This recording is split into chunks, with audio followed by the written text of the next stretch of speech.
there is certainly the sitting down and playing with all of your toys and learning to get better with them.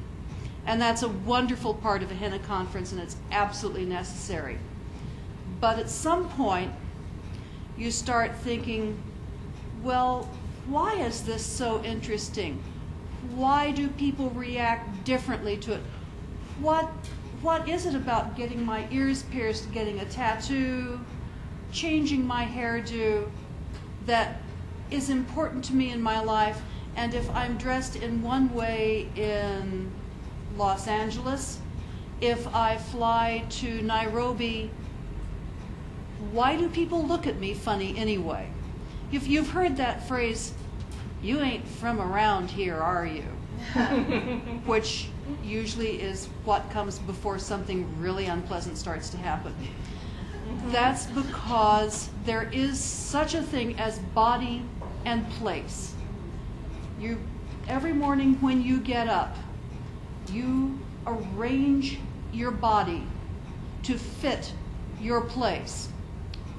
If you're going to work, you put on a set of clothes that will look reasonably cooperative on your job, and they will recognize you as an employee.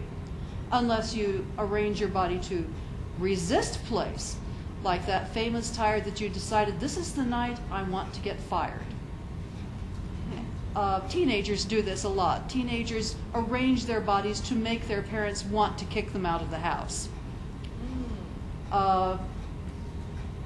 Your physical body, your skin, is the initial point of contact that directs all future communication with the world. You've got this skin, that's the point of contact between the exterior world and you, and between you and the rest. Now, you know perfectly well if somebody walks up to you with a series of swastikas on his forehead, blood-dripping skulls, you can decide at this moment whether or not you want to continue even walking on the same side of the street. And that was that person's intention. The point of engagement is skin. If it's cold, you feel it on your skin. If it's rough, you feel it on your skin. Why is it that waterboarding was not considered torture? Because you didn't see the mark on the skin. In the 1880s, if you look back at the dictionary maps, encyclopedia maps of the world, it includes pictures of people. The people here had tattoos. The people there had big nose rings. The people there had really funny sticky outy hair with lots of feathers. Now, because the people who drew those maps were who they were, their observation of people's altered bodies carried racism, colonialism, and xenophobia. That's just what they were doing. Couldn't get away. It would be like taking the tea bag out of the water and expecting the water to turn white again. No, it was part of the way everyone looked at things. So for a long time, an acknowledgement that people all over the planet have different bodies was part of academic discourse. As we pass into this, in the late 1800s, early 1900s, the transmission of images with people with different bodies really gained momentum with the invention of the camera and the penny postcard. And you could go to a shop in England and buy pictures of what people looked like in Morocco. And they could sort of, well, that's interesting, that's different, I wonder how that happened. Okay, judgments were passed, but at least there was an initial curiosity. Television and internet have really bumped this up a lot. At this point, there is a globalization of body difference. This dear fellow came from Japan to the tattoo shop up the street from Empire because he wanted to have for himself a very, very American tattoo. Other people go into the shop to get Japanese tattoos.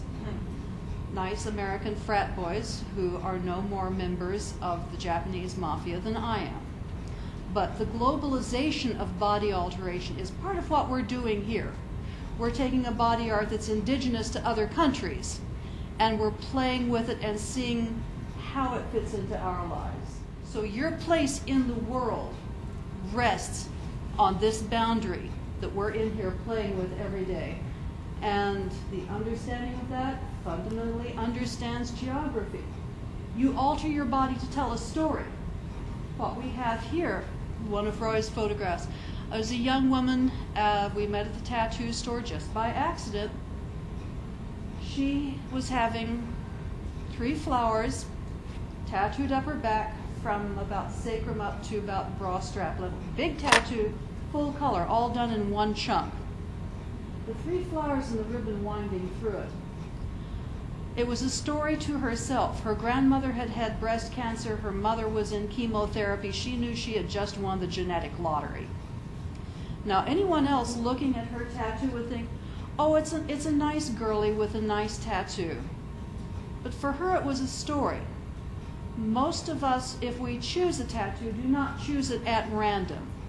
A tattoo is not a lottery ticket we choose. We're very fussy about our hairstyles. We're very fussy about our makeup.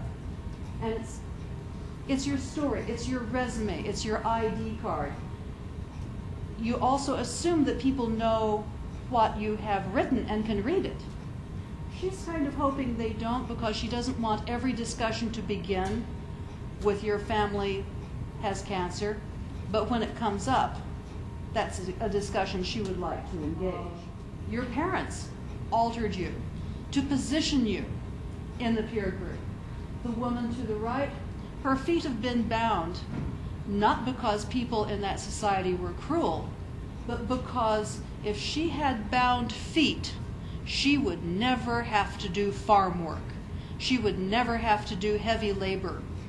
The husband that she went to would have enough money to always take very good care of her. She would spend the rest of her life doing beautiful embroidery, lovely weaving, tittering around the house.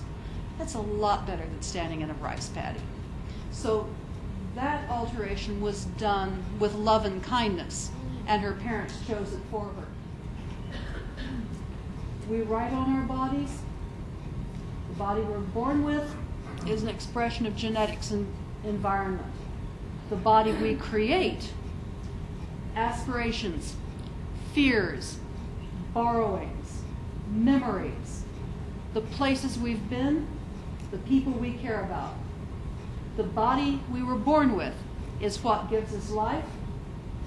We alter our bodies to live that life. How'd you do it today? Thank you.